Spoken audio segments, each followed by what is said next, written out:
पहले Chinese hackers दुनिया भर के हैकिंग कंपटीशन में हिस्सा लेकर पहली पोजीशन हासिल करते थे, लेकिन 2017 के बाद अचानक उनकी प्रेजेंस गायब हो गई। पहले तो किसी को भी समझ नहीं आया कि आखिर चाइनीज हैकर्स हिस्सा क्यों नहीं ले रहे, लेकिन फिर 2019 में एक वाकया हुआ जिसने चाइना के खतरनाक प्लान का पर्दाफाश कर दिया। नाज़रीन, मार्च 2017 में चाइना से कुछ हैकर्स का एक ग्रुप कनाडा के शहर वैंकूवर जाता है। उनका मिशन दुनिया के सबसे ज्यादा यूज होने वाले सॉफ्टवेयर्स और डिवाइसेस के अंदर छुपी हुई कमजोरियां ढूंढना था। उनका निशाना थे गूगल के क्रोम ब्राउजर, माइक्रोसॉफ्ट विंडोज और एप्पल के आईफोन्स। लेकिन ये लोग कोई गलत काम करने नहीं गए थे, ये एक लीगल हैकिंग कंपटीशन में हिस्सा लेने गए थे जिसे पॉन टू ऑन कहा जाता है।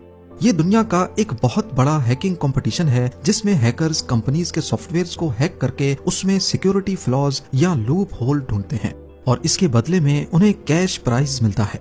इस कंपटीशन में अलग अलग प्राइज होते हैं, $1.5 लाख से लेकर $1 मिलियन तक। सबसे बड़ा प्राइज कोई ऐसी वल्नरेबिलिटी ढूंढने में मिलता है जिसे पहले किसी ने नहीं ढूंढा हो, और इसे कहते हैं 0 डे वल्नरेबिलिटी। जब कोई हैकर ऐसा कोई फ्लॉ ढूंढता है तो वो डिटेल्स उसी कंपनी को दी जाती हैं, जैसे गूगल, माइक्रोसॉफ्ट या फिर एप्पल, ताकि वो उस प्रॉब्लम को, उस लूप होल को नई अपडेट रिलीज करके फौरन ठीक कर सके।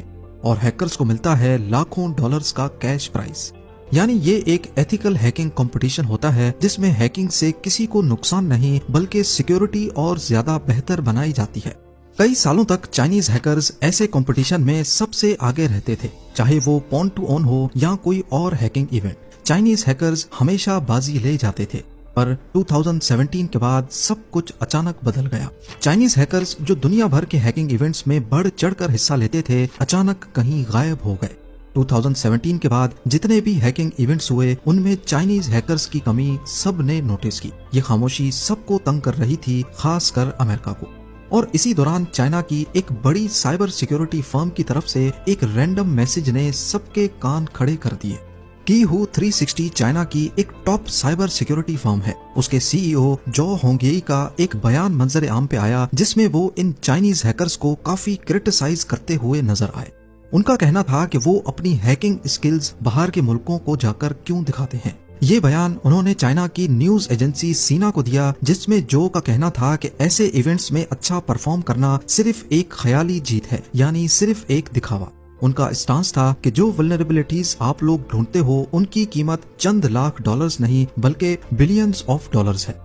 कीहू 360 के सीईओ का ये बयान आने के कुछ अरसे के बाद ही चाइनीज हैकर्स ने इंटरनेशनल हैकिंग कॉम्पिटिशन्स में हिस्सा लेना बंद कर दिया। पर